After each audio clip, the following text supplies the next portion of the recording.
Fellow Ghanaians, good evening. Back in 2020, at the outbreak of the coronavirus pandemic, I started a regular conversation with you that came to be popularly known as fellow Ghanaians. It was a time of great fear of the unknown, and the entire world felt at risk. I came into your homes regularly to tell you what the experts were discovering about the virus and what we should do. Now that we have seen the worst of the COVID-19, I can tell you that there were moments during those times when I was distraught. There were moments when I was in despair about the apparent inadequacy of our health facilities. And there were moments when I wondered if the dire predictions made about dead bodies on our streets would truly happen. But I knew that I owed it to all of us that as your president, I had to hold my nerve, show leadership, and take us out of the crisis. With your help and support, and the great mercies of the Almighty, we can say that we emerged from the ravages of the pandemic with one of the lowest mortality rates globally. In fact, Ghana's handling of the pandemic won universal acclaim. We could all see in real time the devastation that was being wreaked on economies during the pandemic. But I doubt that anyone imagined the extent of the damage. Our economy here in Ghana, like many, many others around the globe, was thrown into turmoil. When I said, at the height of the COVID pandemic, that we knew what to do to bring the economy back to life, but not how to bring people back to life, it was not said in jest. We had done it before, and we were on course to doing it again. Ghana's economy grew by a remarkable 5.4% in 2021, signifying a strong recovery from the 0.5% growth recorded the previous year in 2020 due to the COVID-19 pandemic. In fact, in the last quarter of 2021, our economy grew at 7%, only for the Russian invasion of Ukraine in the first quarter of this year to aggravate the effects of COVID-19 and plunge the global economy to even greater turmoil from which it has not yet recovered. The whole world has been taken aback by the speed with which inflation has eaten away people's incomes. Economies, big and small, have experienced over this year alone the highest rise in cost of living over a generation, the highest rise in government borrowing in over 50 years, the highest rise in inflation for 40 years, the steepest depreciation in their currencies to the US dollar over the last 30 years, the fastest peak in interest rates for over 20 years, and the greatest threat of unemployment in peacetime, with over 100 million people being pushed into extreme poverty. Between the end of 2019 and now, inflation in Ghana has increased by 5-fold, in Togo by 16-fold, by 11-fold in Senegal, and by 7-fold in Côte d'Ivoire. In truth, however, the fact that there are petrol queues in France does not make it more tolerable that the trottoir price from Kassoa to Circle has doubled in the past 1 year. Nor does it make it any more tolerable that the price of cooking oil goes up every other week. It is important to state mentioning the increases in prices worldwide is not meant to belittle the scope of suffering here, but simply to help us put things into some perspective and hopefully learn some useful lessons about how other people are coping. Fellow Ghanaians, this is why I'm back in your homes this evening, to ask for your support as we work together to get our economy back into good shape. In April, after the cabinet retreat of the first quarter, in recognizing the deteriorating macroeconomy, my government announced a 30% cut in budgeted discretionary expenditures and a 30% cut in salaries of the president, vice president, ministers, deputy ministers, MMDCs, and political office holders, amongst other measures. And since July, when the government took the difficult decision to go to the IMF to seek support, I've been speaking publicly at different fora on the subject of the economic difficulties we face, especially during my recent tours, so far, of 9 regions, and interacting directly with you, the Ghanaian people. It is also true that many of you have felt the need for me to come back to the fellow Ghanaians format that brings us all together. For us in Ghana, our reality is that our economy is in great difficulty.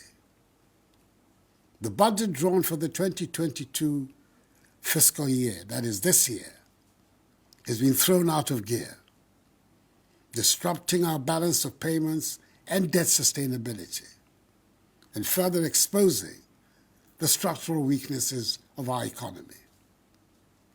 We are in a crisis. I do not exaggerate when I say so. I cannot find an example in history when so many malevolent forces have come together at the same time. But, as we have shown in other circumstances, we should turn this crisis into an opportunity to resolve not just the short-term urgent problems, but the long-term structural problems that continue to bedevil our economy. I urge us all to see the decision to go to the International Monetary Fund in this light. We have gone to the fund to repair in the short term our public finances and restore our balance of payments, whilst we continue to work on the medium to long-term structural changes that are at the heart of our goal of constructing a resilient, robust Ghanaian economy and building a Ghana beyond aid. I'm able to report to you, my fellow Ghanaians, that the negotiations to secure a strong IMF program, which will support the implementation of our post-COVID-19 program for economic growth, and additional funding to support the 2023 budget and development program, are at advanced stages and are going well. We're determined to secure these arrangements quickly to bring back confidence and relief to Ghanaians. We're working towards reaching a deal with the IMF by the end of the year. This will give further credence to the measures government is taking to stabilize and grow the economy, as well as shore up our currency. I know that the increasing cost of living is the number one concern for all of us. It is driven by fast escalating fuel prices at the pumps, which is caused by high crude oil prices on the world market and our depreciated currency. I know that this is putting intolerable pressure on families and businesses. I know that people are being driven to make choices they should not have to make. And I know that it has led to the devaluation of capital of traders and painfully accumulated savings. Furthermore, government is working to secure reliable and regular sources of affordable petroleum products for the Ghanaian market. It is expected that this arrangement, when successful, coupled with a stable currency, will halt the escalation of fuel prices and bring relief to us all.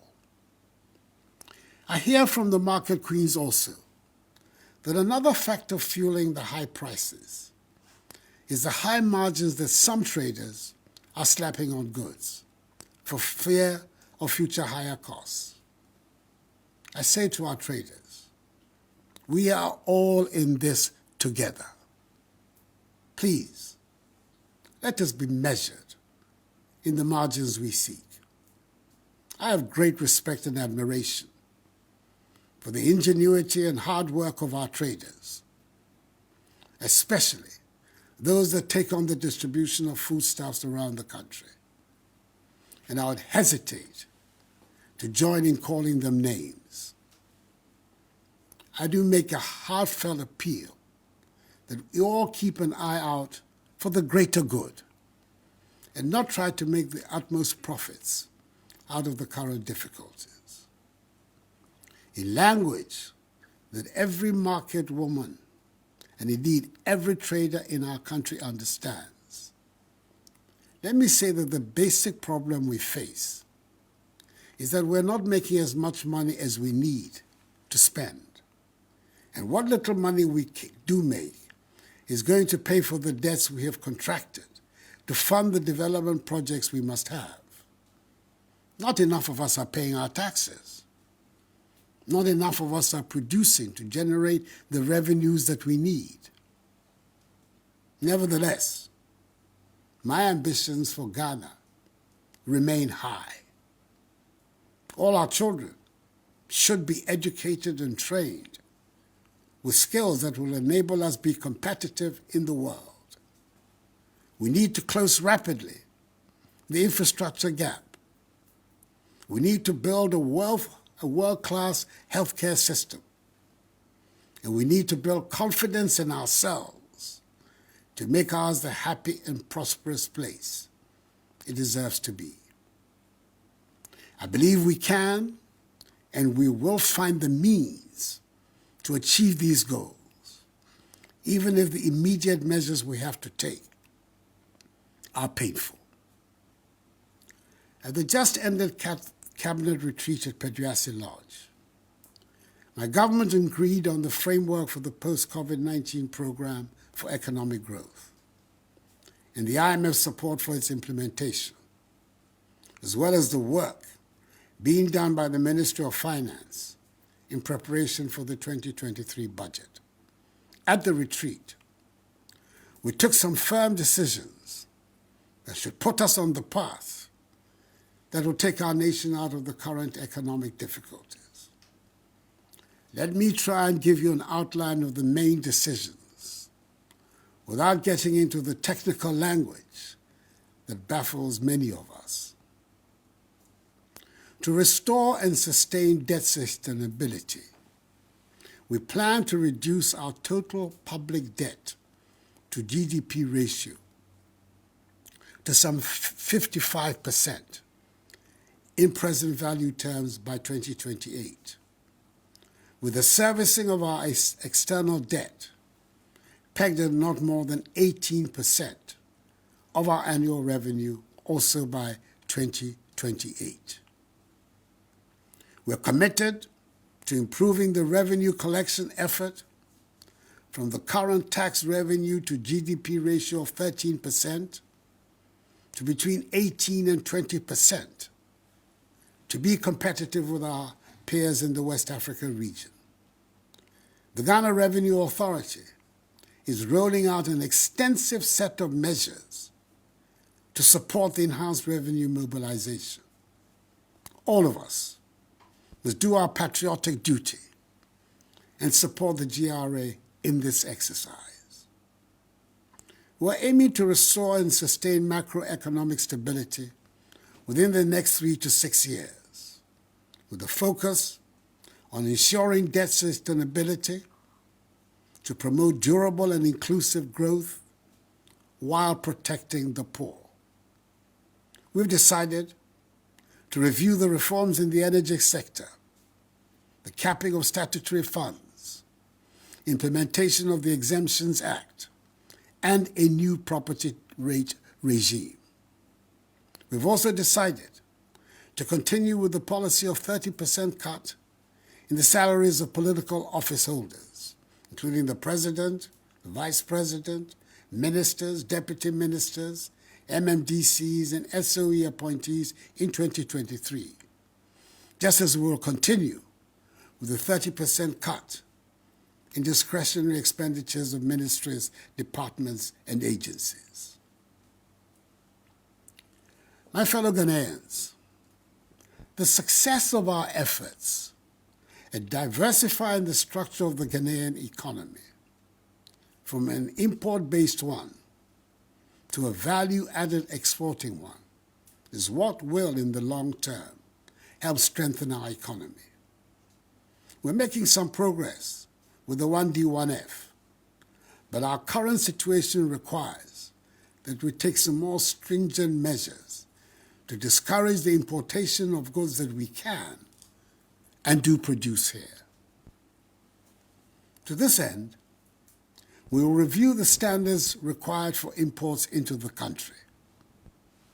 We will prioritize the imports, as well as review the management of our foreign exchange reserves in relation to imports of products such as rice, poultry, vegetable oil, toothpicks, pasta, fruit juice, bottled water, and ceramic tiles, and others, which with intensified government support and that of the banking sector, can be manufactured and produced in sufficient quantities in Ghana. Government will in May 2023, that is 6 months from now, review the situation. We must, as a matter of urgent national security, reduce our dependence on imported goods and enhance our self-reliance as demanded by our overarching goal of creating a Ghana beyond aid. Much as we believe in free trade, we must work to ensure that the majority of goods in our shops and marketplaces are those we produce and grow here in Ghana. That is why we have to support our farmers and domestic industries, including those created under the 1D1F initiative, to help reduce our dependence on imports and allow us the opportunity to export more and more of our products and guarantee a stable currency that will present a high level of predictability for citizens and the business community. Exports, not imports, must be our mantra. Accra, after all, hosts the headquarters of the Secretariat of the African Continental Free Trade Area. Fellow Ghanaians, as the French would say, l'argent n'aime pas le bruit. To wit, money does not like noise.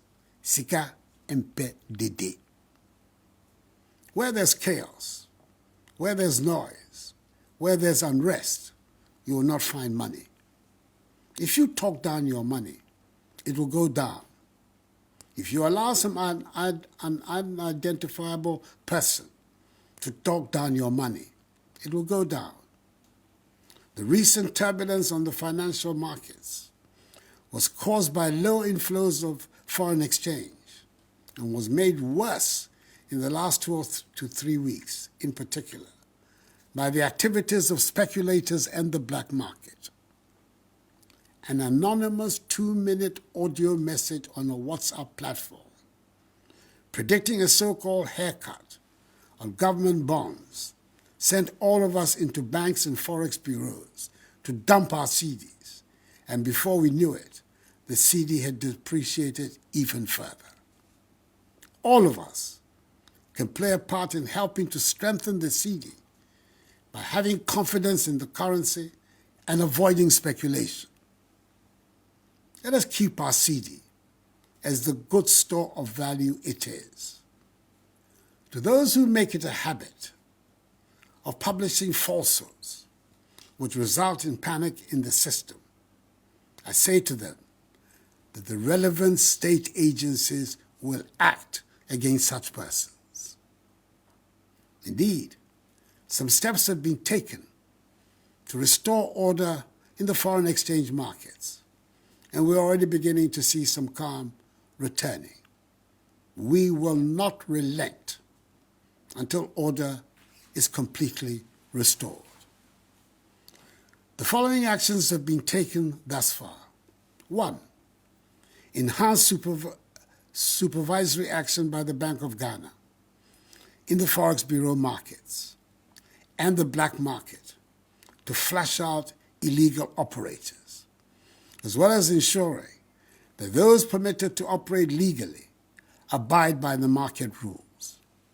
Already, some Forex bureaus have had their licenses revoked, and this exercise will continue until complete order is restored in the sector. 2. Fresh inflows of dollars are providing liquidity to the foreign exchange market and addressing the pipeline demand. 3. The Bank of Ghana has given its full commitment to the commercial banks to provide liquidity to ensure the wheels of the economy continue to run in a stabilized manner till the IMF program kicks in and the financing assurances expected from other partners also come in. 4. Government is working with the Bank of Ghana and the oil producing and mining companies to introduce a new legal and regulatory framework to ensure that all foreign exchange and from operations in Ghana are initially paid to banks domiciled in Ghana to help boost the domestic foreign exchange market. And 5, the Bank of Ghana will continue and enhance its gold purchase program. I'm confident that these immediate measures, designed to change the structure of our balance of payment flows, sanitize the foreign exchange market to ensure that the banks and Forex Bureau operate along international best practices, together with strengthened supervision, will go a long way to sanitize our foreign exchange market and make it more resilient against external vulnerabilities going forward. Over the course of this week, I've had several fruitful engagements with the Trades Union Congress and Organized Labor, the Ghana Employers Association, the Association of Ghana Industries, the Ghana Association of Banks, the Private Enterprise Federation, the Association of Forex Bureau Operators, the Association of Market Queens and Women, all of whom represent important stakeholders of the Ghanaian economy. They expressed their concerns and proposed solutions on how best to solve our problems. I've been encouraged by the enthusiasm of these interest groups to help government to address these challenges, and I intend to continue these engagements with other groups. I also want to assure all Ghanaians that no individual or institutional investor, including pension funds, in government treasury bills or instruments, will lose their money as a result of our ongoing IMF negotiations. There will be no haircuts. So I urge all of you to ignore the false rumors. Just as in the banking sector cleanup, government ensured that the 4.6 million depositors affected by the exercise did not lose their deposits. And minim sɛ asnat asetena mu ayɛ den. Nanso mo bi ampa aba. Mo kɔso nya gidie wɔ aban no mu. Nhyehyɛe a Itumi ma free SHS, any one district, one factory, ebe muno. Isheshea, eboa ma itumi pam corona, yare ni free o manimu. Sanso na maban, etoto nyema yie. Samre, ema ahoto aba o manimu. Na minim se, jidie no, ewo mimu no, echire se, ekono, unyankopon neko. Ayeme, ilake ni biyewa, si nyeka shegbeye, nye ya no, ni nye na himo, ke yeli ake, bejiano to, ni hani free SHS bamiye. Bejiano to, ni hani this one district, one factory bamiye.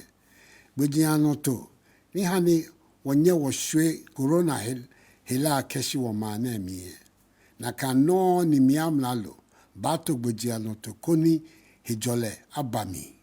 Ejake miye himo, ke yeli ake, ta nyumotani.